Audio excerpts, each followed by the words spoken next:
The outreach workers meet people in bus shelters and camps. No one is here, but they leave harm reduction kits just in case. Some clean needles, along with clean water. We meet Claudemir Biggity at the StreetLinks office. He's here to bring by a piece of his art and pick up mail. What do you think led to you being homeless?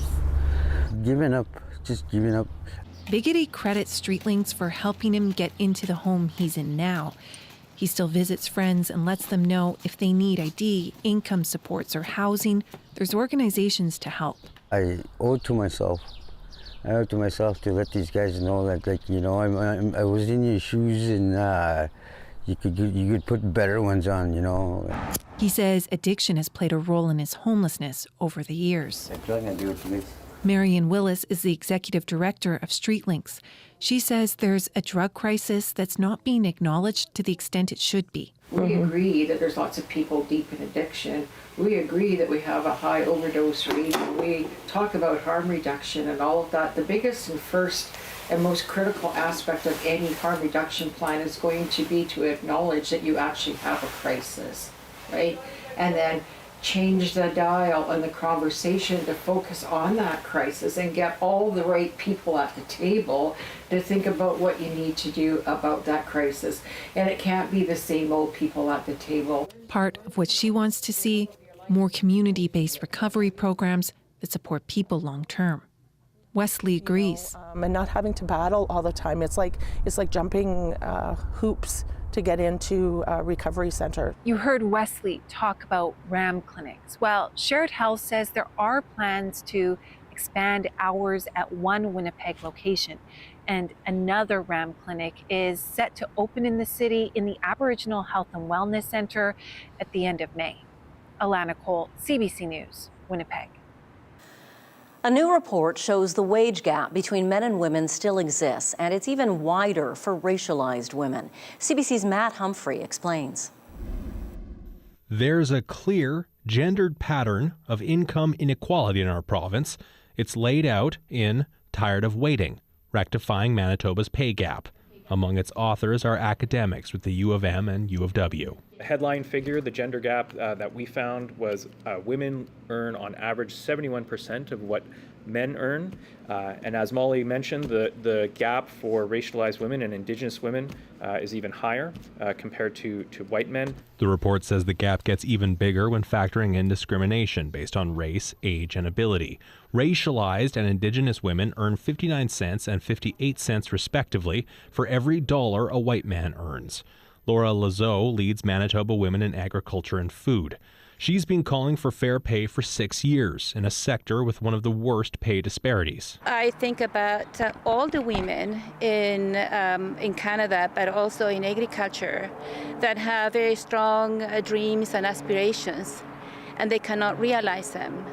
And then there are very strong consequences for their life, which is mainly economic security. Her organization has a special focus on the advancement of women and underrepresented groups. In my work, I see lots of talented women that have all the right passion to do their work, but then they face numerous barriers and biases, and as a result, gradually they drop out of the career ladder. And then they try to come back later in life when the children are grown up and so on. And it's very difficult. Part of the CCPA report echoes what Lazo has been fighting for. There needs to be a change in current provincial legislation. Report lead author Anna Evans-Boudreau studies law at the U of M. What does effective pay equity legislation look like? It's transparent, accountable, intersectional, and broad in its scope of who it applies to. The report also says Black people, Indigenous people, and people of color saw more work loss during the pandemic than white workers because they're overrepresented in frontline fields. It says Manitoba's pay equity legislation needs an overhaul to ensure women, gender diverse people, and racialized groups are fairly compensated for their work. Matt Humphrey, CBC News, Winnipeg. Winnipeg's homicide unit is now in charge of a case that started as a fire call. When crews arrived on the scene, they found a body. The fire started around 1 this morning near McDonald Avenue and Gomez Street in South Point Douglas. An autopsy to determine what killed the person is pending. Anyone with information or surveillance video is asked to contact police or Crime Stoppers. Family members of a Winnipeg taxi driver say his death 3 years ago drove them to leave the city. They shared their story during a sentencing hearing for the man found guilty of killing Paul Virtour. CBC's Josh Crabb reports. 44-year-old Paul Virtour was driving his taxi in the early hours of March 19, 2020. Passenger Okath Obeing shifted himself to the center of the back seat and fatally stabbed Tour from behind 17 times. Obeing, who's now 23, was found guilty last month of second-degree murder. It comes with an automatic life sentence and no chance of parole for between 10 and 25 years. In a victim impact statement, Tour's family told court they no longer felt safe in Winnipeg after his death and moved to Edmonton. They still struggle knowing they were peacefully sleeping while their father was screaming in pain. Obeing lives with bipolar disorder, but a judge rejected a defense he was not criminally responsible. Manitoba Court of King's Bench Justice Joan McKelvey accepted Obeing suffers from a disease of the mind compounded by an intellectual disability. But she ruled he had the necessary intent for murder, fueled by rage, racism and animus towards South Asian people, and feelings of disrespect over being asked to pay up front for cab rides. Defense lawyer Alex Steigerwald doesn't deny those factors, but he told court his client should become eligible for parole after the minimum 10-year period. In this case, the overwhelming influence that the accused's mental health conditions played on the commission of the offense really overshadows those factors in our respectful view. The Crown told court Obeing should have to wait at least 15 years. Justice McKelvey will give a ruling May 12th. Josh Crabb, CBC News, Winnipeg.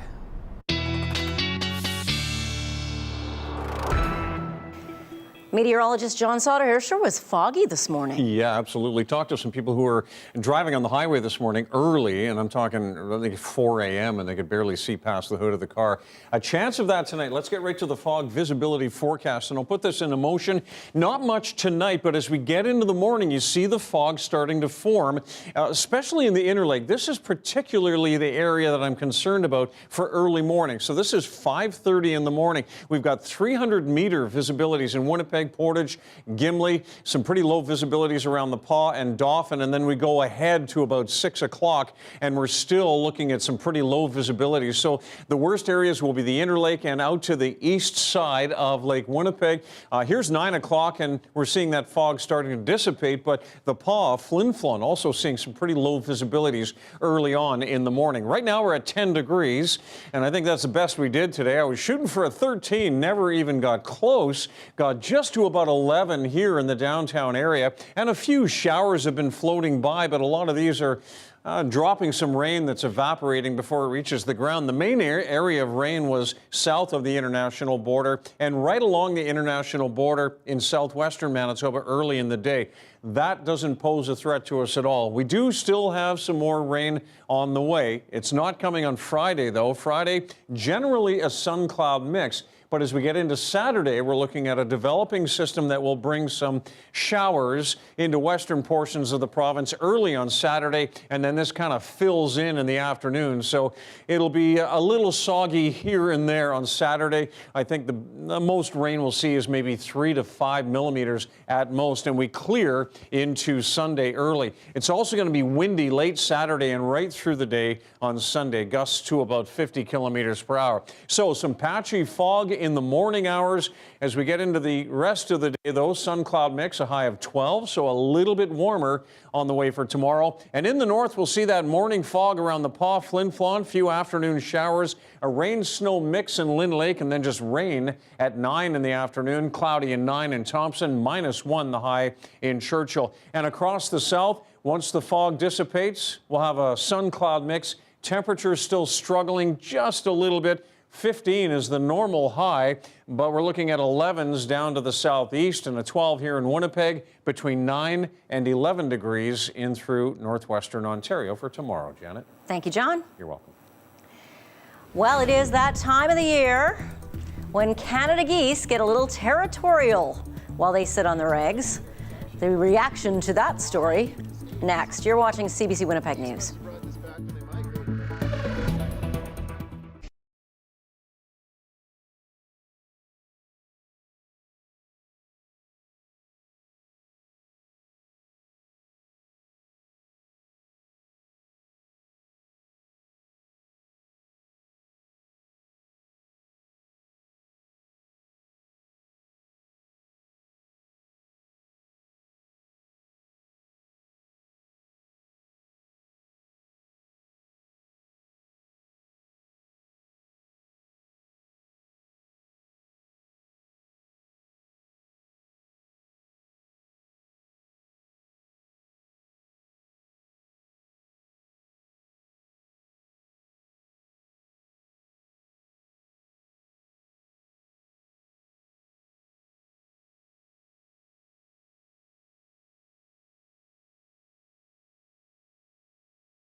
Anyone who files a complaint with the Manitoba Human Rights Commission can expect to wait 2 years before an investigator is even assigned to their case. And then it could take additional months or years to resolve it.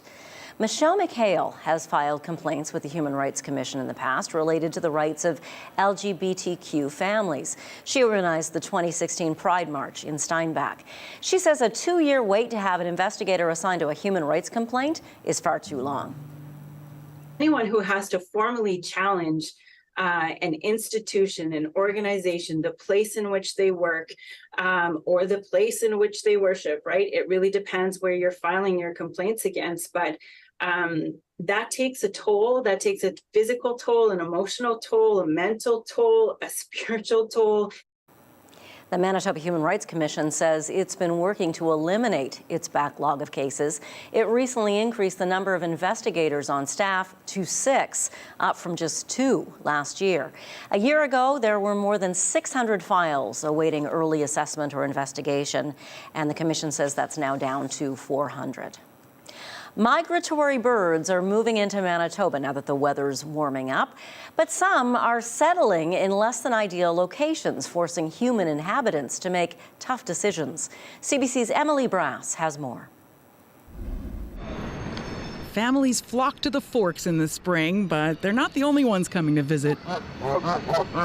What do you like about geese? They're so cute. It's terrifying. It's terrifying, yeah.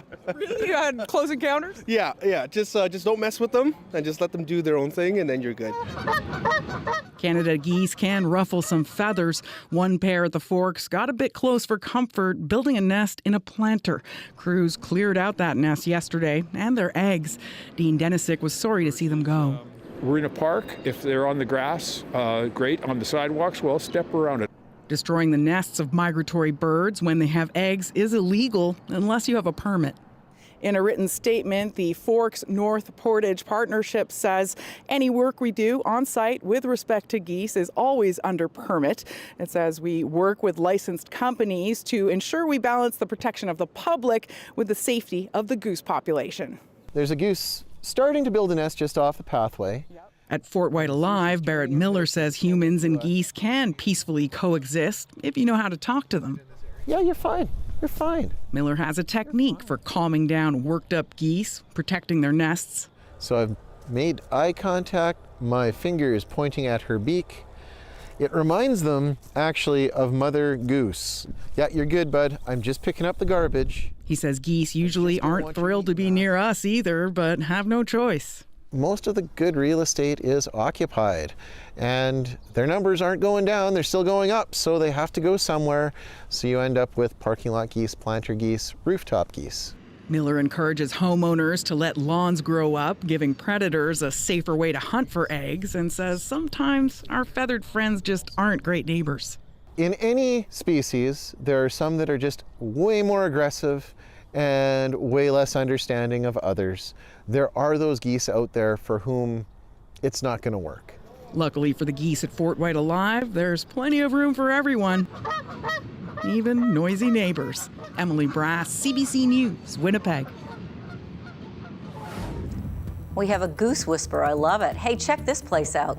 Makes you a little jealous, right? Where are you watching the Jets game tonight? Is it as cool as this place? We're going to show you this basement that's going to be the envy of all Jets fans after the break. You're watching CBC Winnipeg News.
So patchy fog a possibility tonight, and then as we get into the rest of tomorrow, just a sun-cloud mix. A few more showers on Saturday, and then we clear early on Sunday, but it'll be windy from around noon Saturday right through the day, the end of the day on Sunday. And then look what happens. As we get into May, we stabilize and temperatures are starting to climb. That's right, Janet. 17 to 19 degrees for Tuesday, Wednesday and Thursday next week. So I think that people will be much, much happier with that. You know, the Winnipeg Jets, they must win their game tonight in Las Vegas to stay alive in the playoffs. Yeah, it's a do or die for sure. As CBC's Marjorie Dowhouse shows us, one fan has created the perfect place to watch Game 5.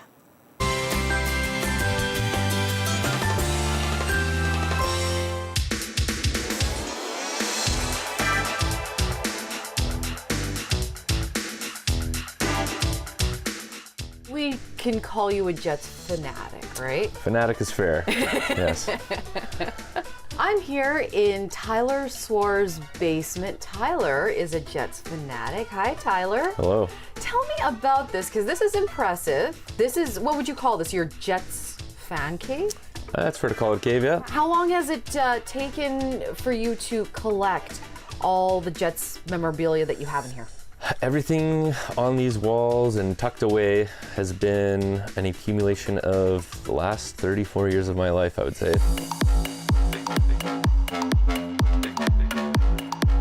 Tell me about why you decided to build a space like this. Ooh, no fun watching games alone, that's for sure. The more people you get in the basement, the more fun it is, you know.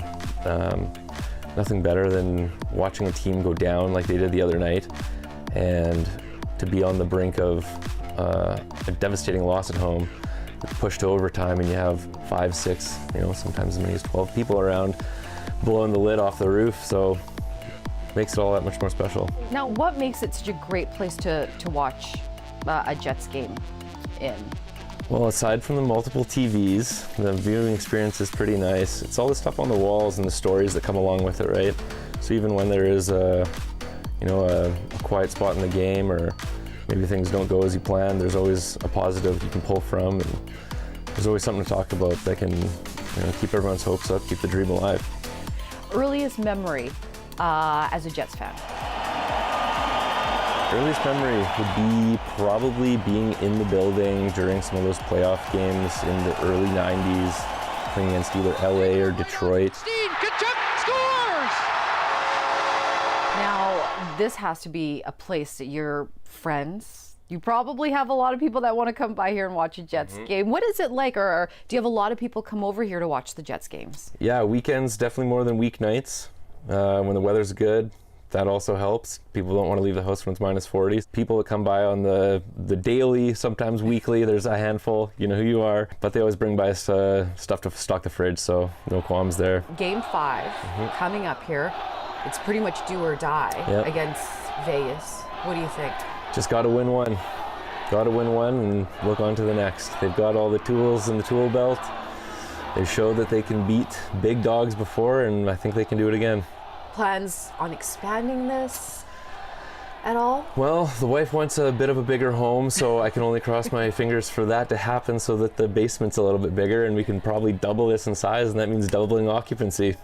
And you're going to invite myself and Gary over? Absolutely. The Jets stay on this run, you guys got to come by. Well, Tyler, it was an absolute pleasure speaking with you, and go Jets go. Thank you so much for talking with me today. Awesome. Go Jets go. Thank you guys. That's amazing. Amazing spot he's got there. Yeah, hey? he even had a chair from the old barn sitting there too. So that bright blue one with it was really great. Coming up right away here in a couple of minutes, Toronto Maple Leafs and the Tampa Bay Lightning. Now, Toronto can close out that series, and also on CBC tonight at 9 o'clock is the Winnipeg Jets in Vegas. 9 o'clock. Yeah. A lot of people will be waiting anxiously for that one. I'll be staying up late tonight. If they win, we get another whiteout party. Thank you for being with us tonight. Take care, folks. On at 6 tomorrow.